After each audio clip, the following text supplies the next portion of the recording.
The Grand Council chamber floated in the silence of space, a massive ring of metal and glass that orbited the neutral world below. Inside, representatives from 850 species gathered in their assigned seats. The air hummed with translation devices working overtime, converting thousands of languages into something everyone could understand. Ambassador Taemin stood at the human podium, his hands resting calmly on the smooth surface. Beside him, his aide Ji Woo reviewed data on a small tablet. They had been summoned to this emergency session without much warning. Taemin suspected trouble, but his face showed nothing. Years of diplomatic work had taught him to remain calm, especially when others wanted to see him panic. Counselor Viorn of the Scaleborn rose from her seat. Her reptilian features caught the light as she spoke, her voice amplified throughout the chamber. We gathered today to address a critical issue. Humanity has been part of this council for 50 years. In that time, they have spread across our territories, inserted themselves into our economies, and influenced our cultures. They take resources that belong to others. They occupy positions that could go to more deserving species. Murmurs of agreement rippled through the chamber. Taemin noticed which species nodded along. The Luminae, beings of living crystal, seemed particularly enthusiastic. The insectoid hive clusters chittered their support. Even some of the smaller species, those humanity had helped the most, remained silent. Counselor Omith of the Luminae stood next. Light refracted through his crystalline body, creating rainbow patterns on the walls. Humans are primitive compared to most of us. They have no natural armor, no telepathy, no ability to survive in hostile environments without technology. Yet they demand equal representation. They occupy roles in trade, medicine, engineering, and administration. Roles that superior species could fill more efficiently. Taemin caught Ji Woo's eye. The younger man looked tense, his jaw tight. Taemin gave a slight shake of his head. Not yet. Let them speak. Therefore, Viarn continued, we propose a vote. Should humanity's membership in the Galactic Council be revoked? Should they be asked to leave council space and return to their own territories? The chamber erupted in discussion. Some species objected, but their voices were few. The gentle ones, peaceful beings who rarely spoke, tried to defend humanity. So did the Wanderers, a nomadic species that traded extensively with human colonies. But their protests were drowned out by the majority. The vote was called. Taemin watched the display board as numbers appeared. Green for yes, red for no, blue for abstain. The green numbers climbed rapidly. 847 species voted yes. Only 3 voted no. The gentle ones, the Wanderers, and one other small species Taemin didn't immediately recognize. Silence fell over the chamber. Everyone turned to look at the human ambassador. They expected anger. They expected threats or warnings about economic consequences. Some probably expected tears or begging. Taemin simply nodded. He touched a control on his podium, activating his microphone. We understand. The council has spoken. We respect your decision. His voice remained steady, professional. We will begin evacuation procedures immediately. All human personnel will withdraw from council space within 1 standard month. We will leave all installations in good working order and transfer all relevant data to your designated representatives. Ren's scaled features show confusion. You have nothing else to say? What would you like me to say, Counselor? You have voted. We accept the result. Democracy has functioned as intended. Taemin gathered his documents. We will submit our evacuation timeline by tomorrow morning.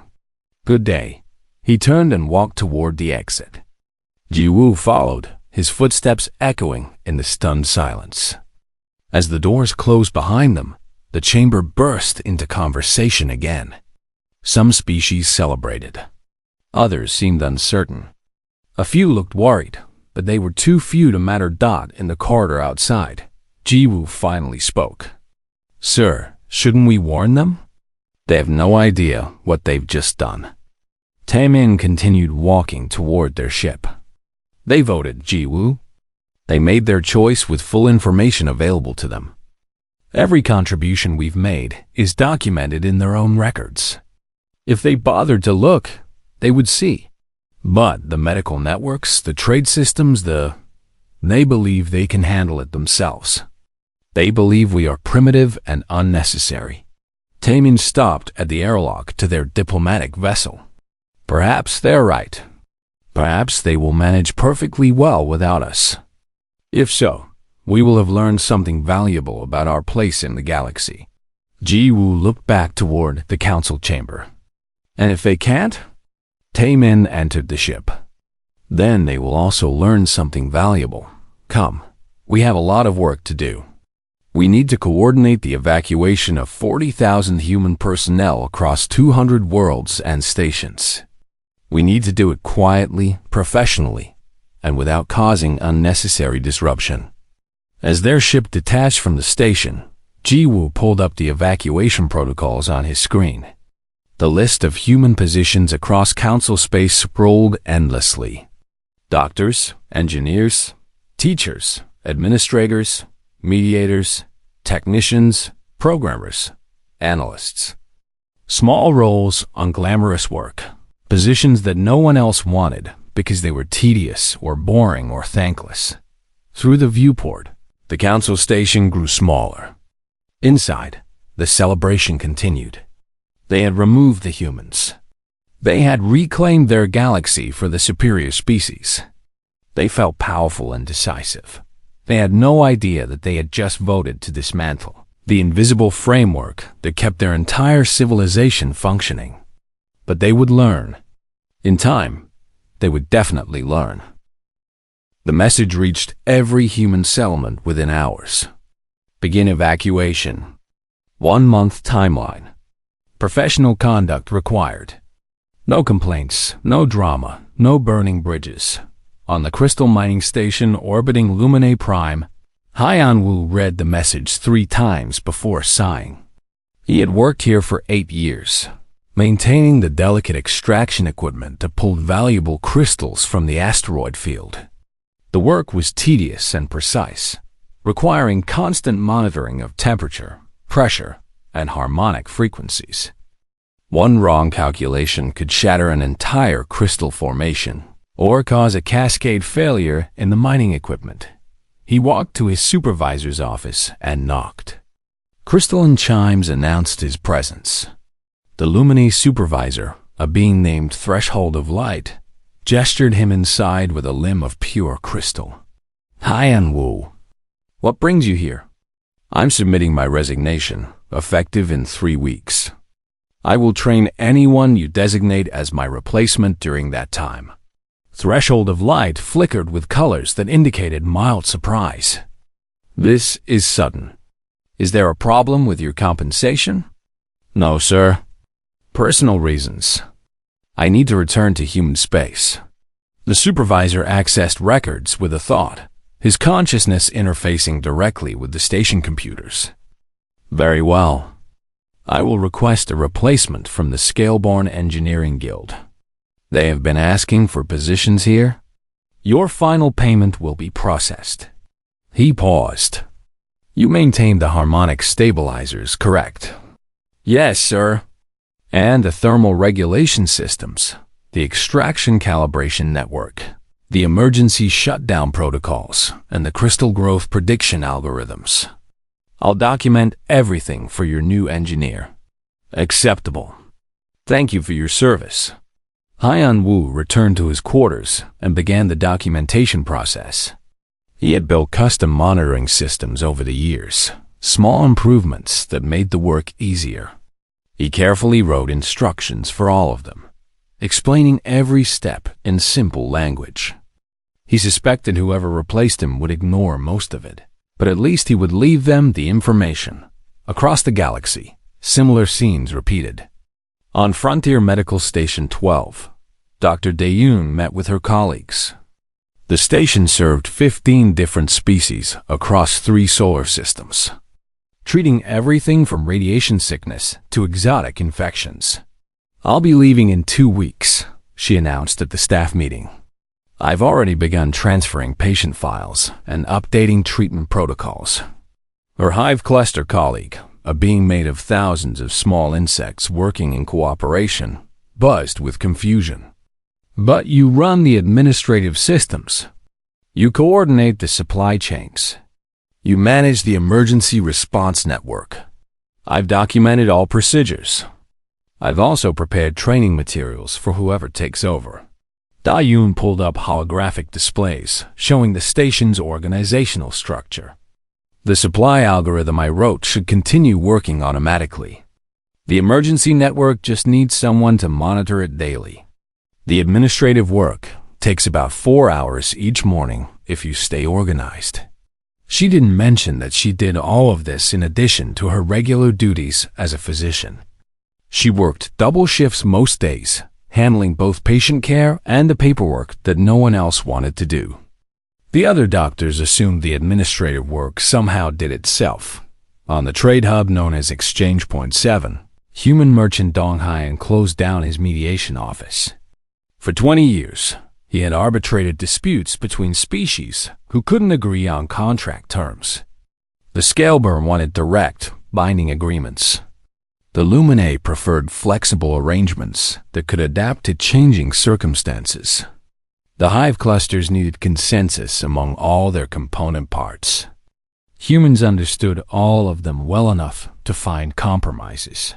His final case involved a Wanderer cargo ship and a Scaleborn mining company arguing over delivery schedules. Both sides sat in his office, refusing to look at each other. The contract specified delivery within 1 orbital cycle, the Scaleborn representative hissed. "They are 3 rotations late." The Wanderer captain, a being of flowing energy contained in a crystalline suit, pulsed with frustration. The contract didn't account for the solar storm. "We communicated delays immediately." Dong Haiyan reviewed the documents. The contract includes a standard force majeure clause. Solar storms qualify. However, the Scaleburn have a right to expect timely communication.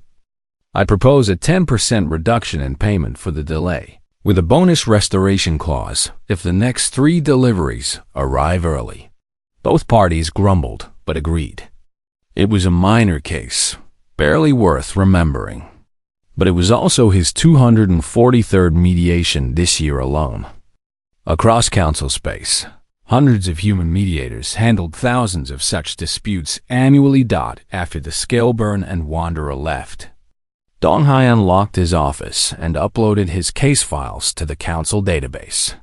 He attached a note suggesting they assign mediators for ongoing trade disputes. He suspected they would ignore it until problems became critical. In the council bureaucracy center on Axis Prime, Administrator Kyung-soo processed his final reports. He managed pension records for 60,000 council employees across 24 species. Each species had different lifespans, different concepts of retirement, different legal requirements. Kyung-soo had spent years building a system that tracked everything correctly. He transferred all access codes to a Luminae bureaucrat, who seemed more interested in the prestige of the position than the actual work. "The system runs monthly reconciliations automatically," Kyung-soo explained. "But you need to verify the calculations manually. Some species have overlapping legal jurisdictions that create conflicts." The Luminae flickered impatiently. "I'm sure the system handles it. It flags conflicts. You need to resolve them manually. If you don't, payments will freeze." "I understand. Thank you." Kyung-soo doubted he understood, but there was nothing more he could do. He had documented everything. He had tried to explain. If they chose not to listen, that was their decision. Across council space, the evacuation continued like clockwork. Human freighters arrived at colonies and stations, loaded equipment and personnel, and departed on schedule. There were no protests, no sabotage, no angry speeches.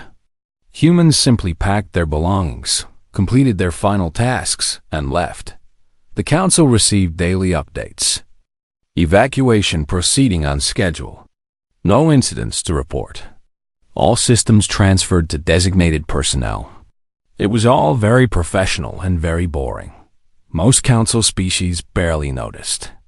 They were too busy celebrating their reclaimed independence and fighting over who would take the newly available positions.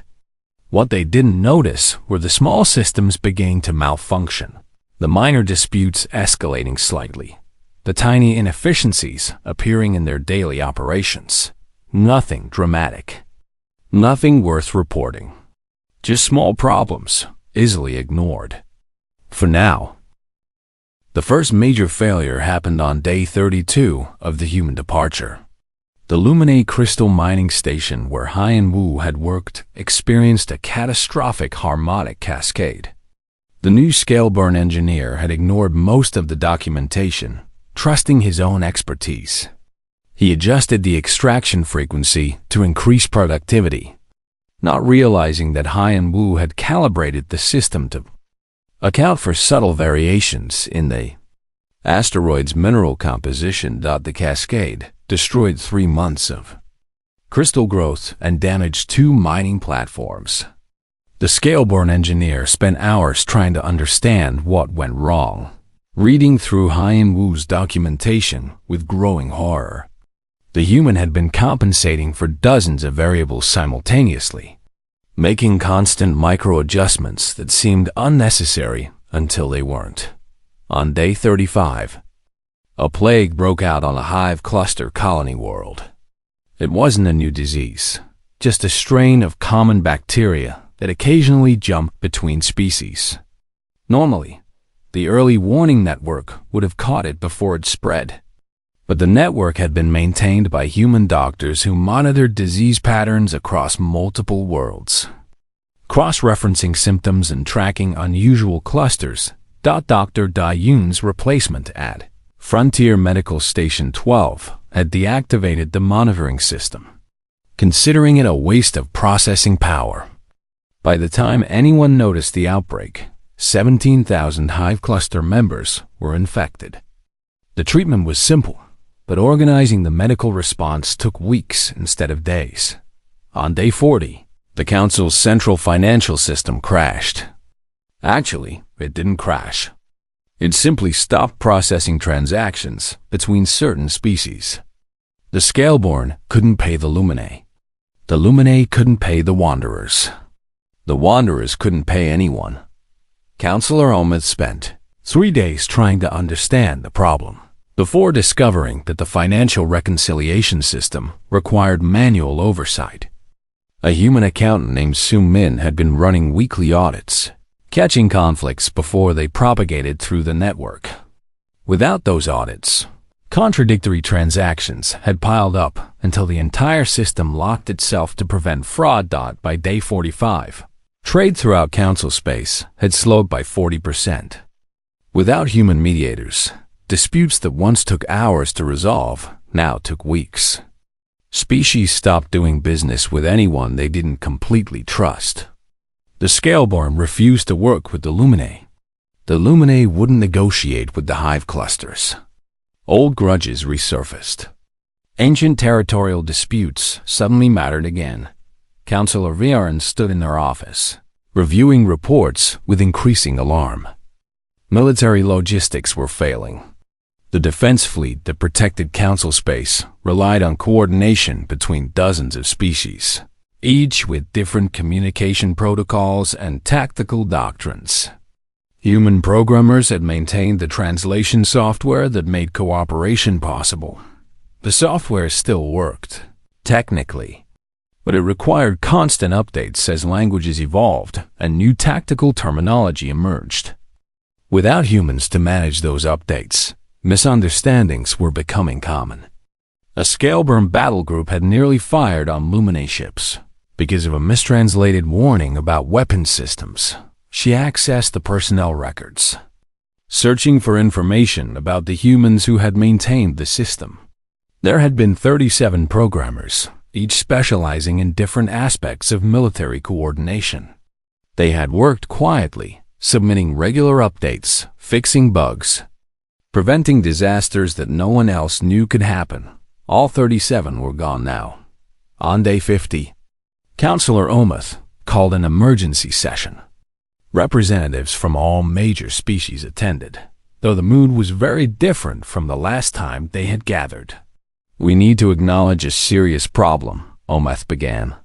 His crystalline form flickered with colors indicating distress. The humans were not simply occupying positions. They were performing essential functions that we failed to recognize. Viaran added, "Our military coordination is compromised. Our financial systems are unstable. Our medical networks are failing. Trade has slowed to levels not seen in centuries." A hive cluster representative buzzed angrily. "This is sabotage.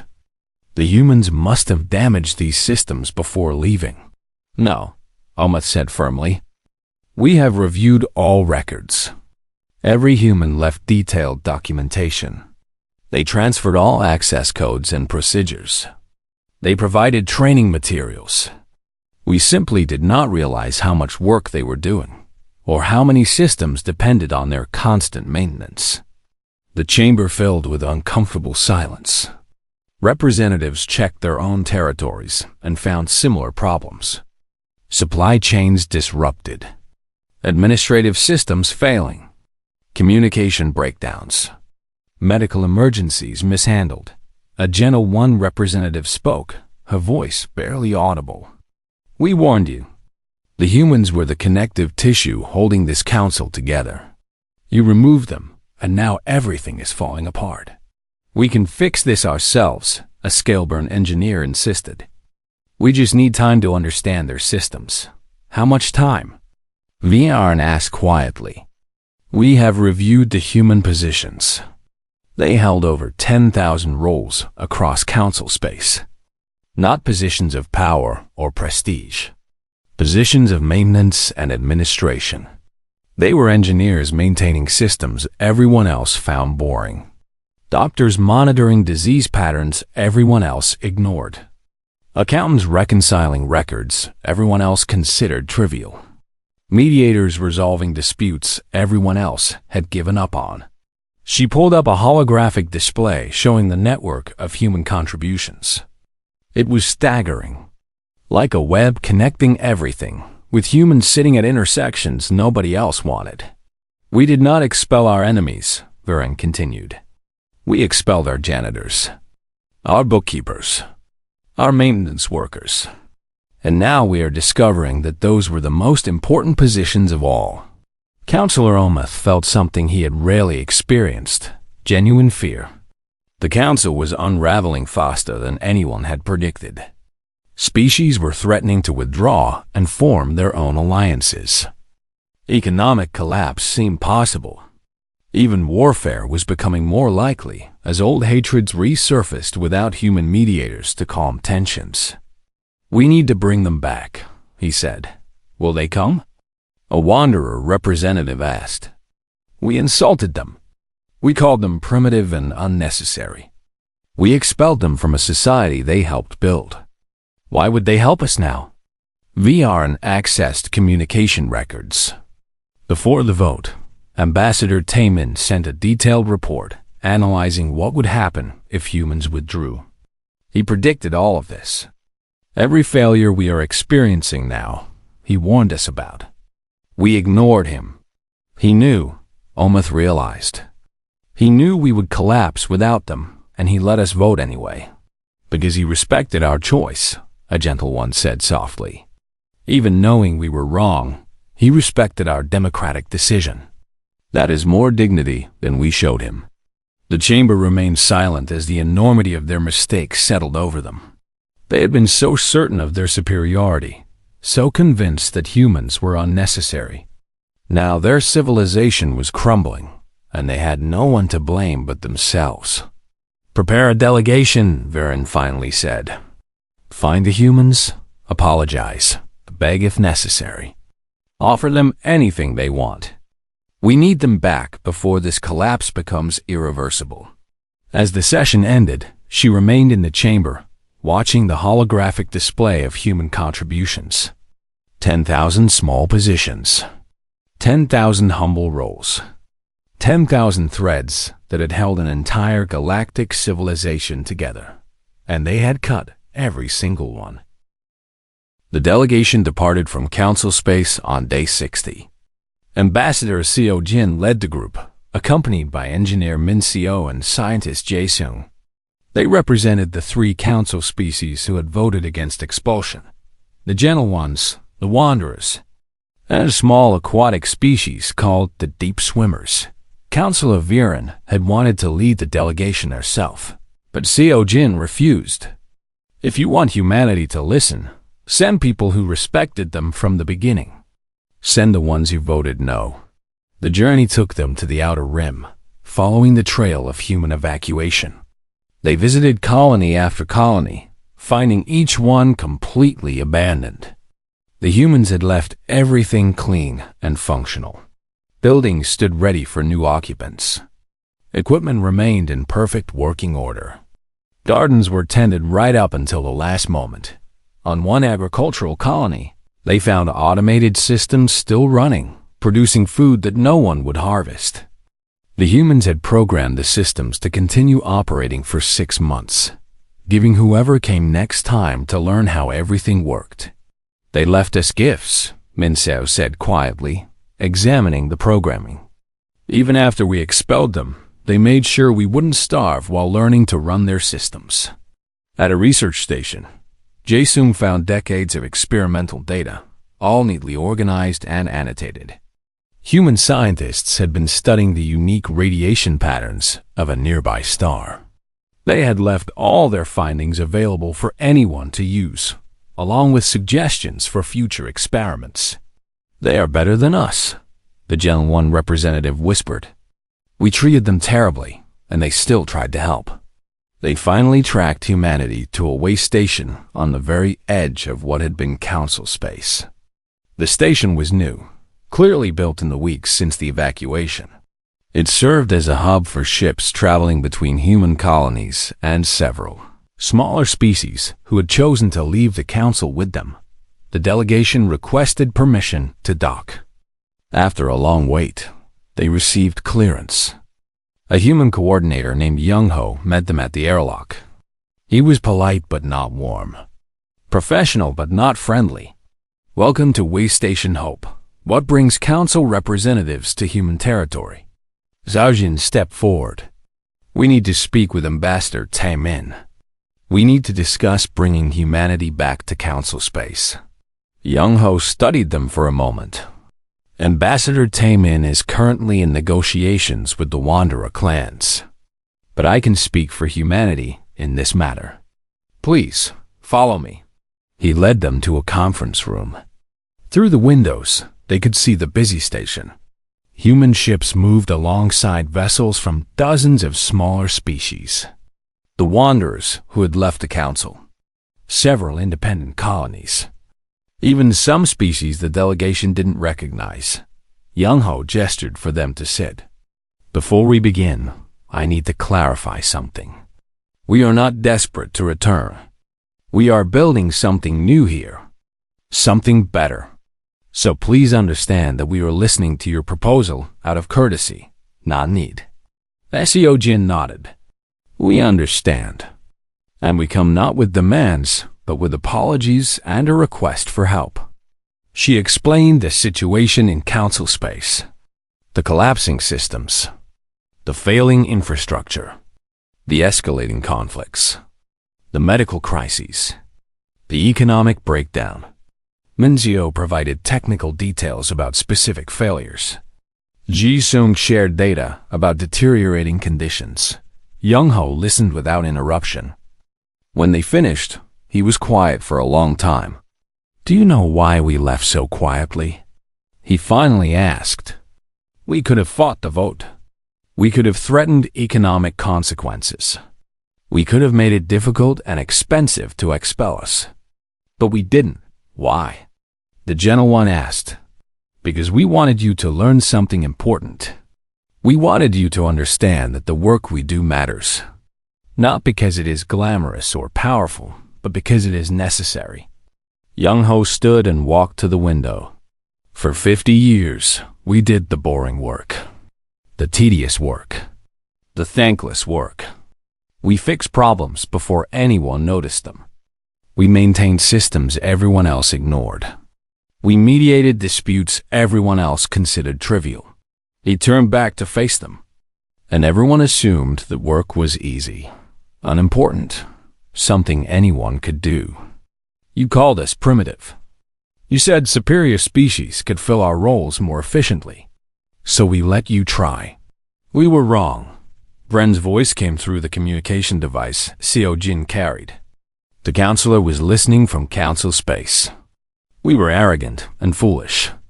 We took you for granted, and we are suffering the consequences. Please, tell us what we must do to bring you back. Young Ho sat down again. We will discuss it. But first, you need to understand what you are really asking for. You are not asking us to fill positions. You are asking us to repair damage that you caused. You are asking us to save a society that expelled us. That is a much larger request than you seem to realize. We will give you anything, the Iron said. Full council seats. Economic privileges. Control over the systems you maintained. We don't want control, Young Ho said firmly. We never wanted power. We wanted respect. We wanted recognition that the work we do has value. We wanted to be treated as equals, not as servants who should be grateful for the opportunity to serve. Seo Jin spoke carefully. If humanity returns, what would need to change? Young Ho pulled up a holographic document. We have prepared a list of requirements. First, formal acknowledgement from the Council that humanity's contributions were essential and undervalued. Second, guaranteed representation on all council committees and decision-making bodies. Third, protection against future expulsion votes. Fourth, partnership agreements that recognize humans as equals, regardless of our lack of natural abilities. That seems reasonable, Min Seo said. Fifth, Young Ho continued. Humanity will maintain independent alliances with species outside the Council. We are building relationships here that we will not abandon. Sixth, any species who wishes to join this independent network may do so without Council interference. And seventh, humans in Council space will work normal hours for fair compensation. No more double shifts. No more unpaid administrative work.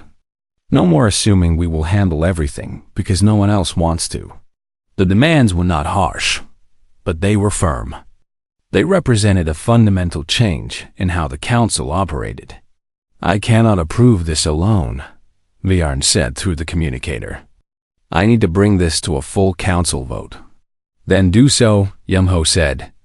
But understand that we are not waiting desperately for your answer. We are building something good here. If the Council refuses our terms, we will wish you well and continue our own path. The delegation prepared to leave. As they walked back to their ship, Jae-sung asked, Do you think they will accept the terms? Seo Jin looked back at the busy way station. They will. They have no choice. Their civilization is collapsing. But more importantly, I think they finally understand what they had and what they lost. Will humanity actually come back? Min Seo wondered. Through the window, they could see Young Ho speaking with a group of wanderers, all of them working together on some shared project. He looked content. The humans on the station looked happy. I hope so, Seo Jin said quietly. Because the Council does not deserve to fall apart, despite its mistakes. And because humanity has always been better at building than abandoning, even when they have every right to abandon us. 6 months after the expulsion vote, the Grand Council chamber looked very different. The seats had been rearranged. Where humans once occupied a small section in the back, They now sat in a prominent position with clear sightlines to all other delegations. The change was symbolic, but important. Ambassador Taemin stood at the human podium once again. Beside him, Ji-woo managed communications with various human teams across council space. The young aide had been promoted to senior diplomat, a recognition of the work he had done during the evacuation and return. Councillor Viren called the session to order. Today, we formally recognize the return of humanity to council space and the implementation of the new partnership agreements. Ambassador Taemin, would you like to address the council? Taemin stepped forward. The chamber was quieter than it had been 6 months ago. More attentive. More respectful. Thank you, Counselor. I want to begin by acknowledging the species who voted against our expulsion. The gentle ones, the wanderers, and the deep swimmers stood by us when others did not. We remember that loyalty, and we will honor it in our future. Cooperation. The 3 species inclined their heads or made their equivalent gestures of acknowledgement. I also want to acknowledge the species who voted for our expulsion and have since reconsidered. Change is difficult. Admitting mistakes is harder. You have done both, and that deserves recognition. Taemin pulled up a holographic display showing the state of council systems. When we left, many systems began to fail. Not because we sabotaged them, but because they required constant maintenance that no one else wanted to perform. We have spent the last 3 months repairing that damage. It has not been easy. On the Lumine crystal mining station, Hyung-woo had returned to his old position. But things were different now. He had a full engineering team under him, properly funded and properly trained. The scale-born engineer who had caused the cascade failure worked as his assistant now, learning the delicate art of harmonic calibration. I did not realize how much you were doing alone, the scale-born admitted one day. I thought you were just running automatic systems. I did not understand that you were making hundreds of adjustments every hour. Hyun-woo shrugged. The systems can run automatically for a while. But crystals are living things in their way. They respond to attention. They need someone who cares about doing the work right, not just doing it fast. The scale-born nodded, his scales shifting with colors that indicated respect. Teach me. I want to understand. At Frontier Medical Station 12, Dr. Dae-yoon had reopened her practice with proper support staff. 2 Lumine assistants handled administrative work. A Hive Cluster coordinator managed supply chains. A General 1 nurse helped with patient care. The work she had been doing alone was now properly distributed among people who could focus on doing it well. The disease early warning network was functioning again, stronger than before. Dae-yoon had trained medical personnel across 20 stations to recognize patterns and report unusual symptoms. The council had allocated proper funding for disease surveillance, something they had never done when humans quietly handled it themselves. Why did you never ask for help before? Her Hive Cluster colleague asked one day. Dae-yoon considered the question. Because we knew you would say no. Because the work needed doing, and we could do it. Because asking felt like begging, and we preferred to just handle it ourselves. She paused. That was our mistake. We should have insisted on proper support from the beginning. We enabled the council to take advantage of us by never demanding better treatment. In the trade hub, Dong Hyun had returned to his mediation practice. But now he had an official title, Chief Trade Mediator, with authority to make binding decisions in certain types of disputes. The council had formalized the mediation system, creating protocols and procedures for conflict resolution. He worked with mediators from other species now, training them in negotiation techniques. The gentle ones were natural mediators, patient and empathetic. The wanderers understood the perspectives of nomadic and independent traders. Together, they were building a better system than humanity had maintained alone. Back in the council chamber, Taemin continued his address. The Human Appreciation Act that this council passed last month represents an important step forward, not just for humanity, but for all species who perform essential but unglamorous work. The Act recognizes that maintenance workers, administrators, teachers, and support staff are as vital to our society as warriors, scientists, and leaders. Counselor Alma stood. If I may add something, Ambassador, we Luminae pride ourselves on our crystalline clarity of thought. Yet we were blind to what was in front of us. We saw humans doing ordinary work and assumed that made humans ordinary. We failed to recognize that extraordinary competence can make difficult work look easy. There were murmurs of agreement throughout the chamber. We have implemented new policies, Almuth continued. All council positions now have mandatory documentation requirements. All essential systems must have redundant personnel. All species must contribute to maintenance and administration, not leave it to others. And most importantly, we are teaching our young ones that there is honor in all honest work, not just work that brings glory. Taemin nodded. These are good changes. But words and policies are not enough. We need to build a culture of mutual respect. We need to recognize that every species brings different strengths. Humans are not special because we are superior. We are valuable because we are willing to do necessary work with dedication and skill. Any species could do what we do, if they chose to. We simply chose to do it when others did not. Ji Woo stepped forward with a final report.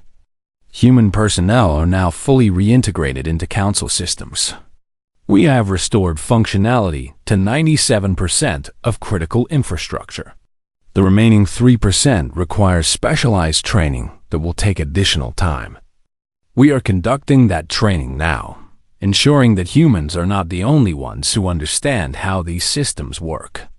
A young delegate from a small species in the back of the chamber raised a tentacle. Ambassador, what about the independent alliance you formed during your exile? Are you abandoning those species now that you have returned to the council? Taemin smiled. Absolutely not. In fact, we have proposed that the council establish formal partnership agreements with independent species. Not everyone wants to join the council, and that is their right. But we can still trade, cooperate, and share knowledge. Our galaxy is better when we build bridges instead of walls. The session ended with a formal vote recognizing humanity's new status within the council. It passed unanimously. Even the species who had pushed hardest for expulsion voted yes, acknowledging their error. As the chamber emptied, Councillor Viren approached Taemin. I owe you a personal apology, Ambassador. I led the effort to expel your species. I called you primitive. I said you were unnecessary. I was wrong about everything. Taemin met her gaze. You were wrong, but you learned. That is what matters. We all make mistakes, Counselor. The question is whether we grow from them. Will you ever forgive us? Taemin considered. Forgiveness is not something you earn once and keep forever. It is something you earn every day through your actions. Show us that you have learned. Show us that you value the work we do. Show us respect, not because we demanded it, but because you genuinely understand our worth. Do that, and forgiveness will follow naturally. Vian inclined her head, her scales reflecting the chamber lights. We will do better. I promise you that. Later that evening, on Way Station Hope in the Outer Rim, Young-Ho met with a group of human families who were deciding whether to return to council space or remain independent. A mother named Sun-hee held her young daughter's hand as they listened to his presentation. The council has changed, Young-Ho explained. Not perfectly and not completely, but they understand now what they did not understand before. The question is whether you want to be part of rebuilding that society or building something entirely new out here. After he finished, Sun-hee stayed behind with her daughter. Can I ask you something? Do you think they have really changed, or are they just desperate? Young-ho sat down, honest in his answer. Both. They are desperate, which forced them to examine their attitudes. But I have seen genuine remorse from many of them. I have seen species who never respected us working hard to learn from us. I have seen the council passing reforms that will benefit everyone, not just humans. He paused. They were arrogant. We left. They collapsed. They learned. That is real change, even if it came from necessity. The little girl tugged on her mother's sleeve. Mama, why did we come back if they were mean to us? Sunhee knelt down to her daughter's level. Because we are builders, not abandoners. And because they finally learned the lesson they needed to learn. Sometimes people have to lose something precious before they understand its value. What lesson? Sunhee smiled. That the quietest work can be the most important work. That the people who never seek glory might be the most glorious of all. And that every person deserves respect, no matter what kind of work they do. The girl thought about this. So we are going back? Yes, we are going back. Because there is work to do, and we are good at it. And because now, finally, people appreciate that we are good at it.